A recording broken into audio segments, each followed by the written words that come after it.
China is celebrating the 10th anniversary of the Belt and Road Initiative, BRI, which has extended Chinese economic and geopolitical influence across the globe.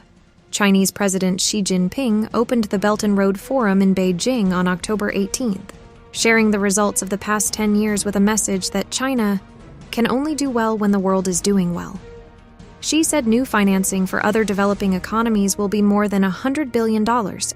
Besides, he promised that two Chinese-backed development banks, the China Development Bank and the Export-Import Bank of China, will each set up $47.9 billion, 350 billion yuan, financing windows. An additional $11 billion, 80 billion yuan, will be invested in Beijing's Silk Road Fund to support BRI projects. Commentators believe that the Chinese government has spent a lot of money to promote the One Belt, One Road initiative to promote grand diplomacy. Xi's initiative has built power plants, roads, railroads, and ports worldwide and deepened China's ties with Africa, Asia, Latin America, and the Middle East. Xi said, "China can only do well when the world is doing well." He added, "When China does well, the world will get even better." Through the joint construction of the Belt and Road, China's door to the outside world is opening wider and wider. However, the massive loans backing the projects have burdened poorer countries with heavy debts, in some cases leading to China taking control of those assets. An oft-cited example is a Sri Lankan port that the government ended up leasing to a Chinese company for 99 years. China has at times bristled at criticism of the BRI, saying it carries anti-Chinese prejudice and a wish to contain its rise while overlooking what it says are genuine good intentions. According to data from the American Enterprise Institute think tank, more than $90 billion worth of Chinese commercial investment in BRI projects has faced insurmountable problems. The issues range from outright cancellation to indefinite delays, mainly from political requirements and errors by Chinese firms. Financial commentator Yan Baogang said that although China's GDP growth in the third quarter exceeded expectations, the nation's economy has not improved, private investment is still negative, and deflation in the mainland is serious. The actual effectiveness of the investment of $100 billion in the Belt and Road Initiative is questionable. According to Yan, many countries such as Laos and Iran have proposed that because of China's large amount of borrowing, the countries are now facing bankruptcy and heavy debts. This is because many belt and road construction projects actually have little economic benefits, but instead put a heavy burden on the relevant countries.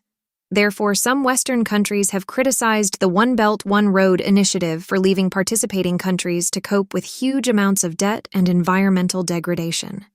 China's National Bureau of Statistics announced on October 19th that third-quarter GDP grew 4.9% year-on-year. This figure had slowed down from the 6.3% year-on-year growth rate in the second quarter, but is an improvement compared with the same period in 2022, when major cities, including Shanghai, were under epidemic lockdown. At the same time, the national real estate development investment volume fell by 9.1% from January to September this year, showing negative growth for 17 consecutive months, indicating that due to the impact of the funding crunch, the confidence of real estate companies in development investment continues to be biased. Yan Baogang believes that China has invested a large amount of funds in the One Belt and One Road initiative but has failed to launch effective measures to stimulate the economy on the mainland. It is worried that it will cause a backlash in the country in the long run and constitute a governance crisis. It makes the people in the mainland question whether it is just promoting grand diplomacy. On the contrary, measures to stimulate the economy internally have no real direction to improve it, so they are relatively controversial. Voices of dissatisfaction in the mainland were quickly suppressed. If things continue to escalate, it will inevitably lead to societal instability and pose hidden worries for future governance. According to Neva Yao, a Japan-based non-resident fellow with the Atlantic Council's Global China Hub, when Beijing comes in with a large amount of money but doesn't fix the root causes, Chinese companies will often be associated with corruption and environmental destruction. Yao added, the host countries were never ready for these massive infrastructure projects. Less attendance, greener investments. Since its initiation, BRI has mobilized more than $1 trillion in investment, delivered at least 3,000 projects, and signed over 200 BRI cooperation agreements with 152 countries. However, Italy, the only Western European country to do so, is expected to drop out when it comes time to renew in March of next year. Italy suffered a net loss, said Alessia Amagini, an analyst at the Italian think tank ISPI, as the trade deficit with China more than doubled since Italy joined in 2019. It is worth noting that on the 10th anniversary of the launch of the One Belt, One Road initiative, the number of participants from European leaders is declining. This year's forum brought a series of diplomatic activities to Beijing, and Xi Jinping met with at least 20 heads of state and government. China says more than 130 countries will attend this week, notably from Latin America and Africa, although, unlike in previous years, many more are sending ministers rather than heads of state. Although BRI at first set out to connect China to Western Europe, senior EU figures were missing. The sole head of state present from the bloc was Hungary's populist President Viktor Orban. Other notable attendees included the Afghan Taliban administration's commerce minister, Haji Nuruddin Azizi.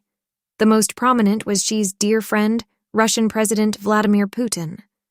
According to the BBC, the proportion of participating countries reached 1-3 in the first session and dropped slightly in the second session. Xi is pushing to make the Belt and Road smaller and greener, moving away from big-ticket projects like dams to high-tech ones such as digital finance and e-commerce platforms.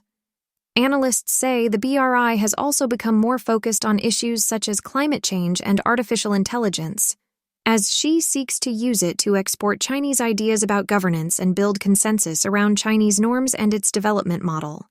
Analysts say these announcements show that rather than replacing BRI with another initiative, China is focusing on transforming the scope and scale of BRI projects.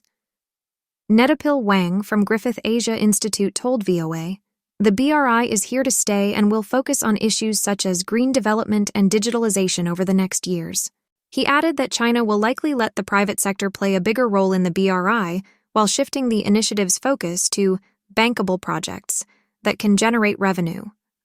Wang predicted there will be fewer projects related to public infrastructure due to sovereign debt issues in emerging economies.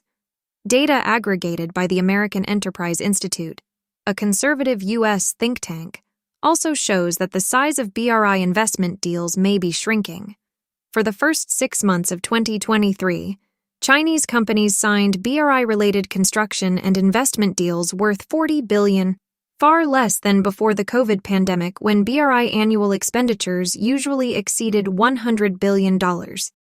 Neva Yao, a Japan-based non-resident fellow with the Atlantic Council's Global China Hub, said, "China wants to copy and paste the idea of driving economic growth through building infrastructure to other countries, but China's economic growth was more than just infrastructure." Yao continued, "China's economic growth is driven by a combination of infrastructure, low labor costs, a large amount of foreign direct investment, and skills transfer. Instead of exporting its entire economic model abroad, Yao says all China did was champion the idea of infrastructure." She added, "That's why BRI hasn't quite worked 10 years later." Don't forget to comment in the section below to share your opinions on today's topic with us. Make sure to like and subscribe to see more interesting topics from Understand China, and thank you for tuning in.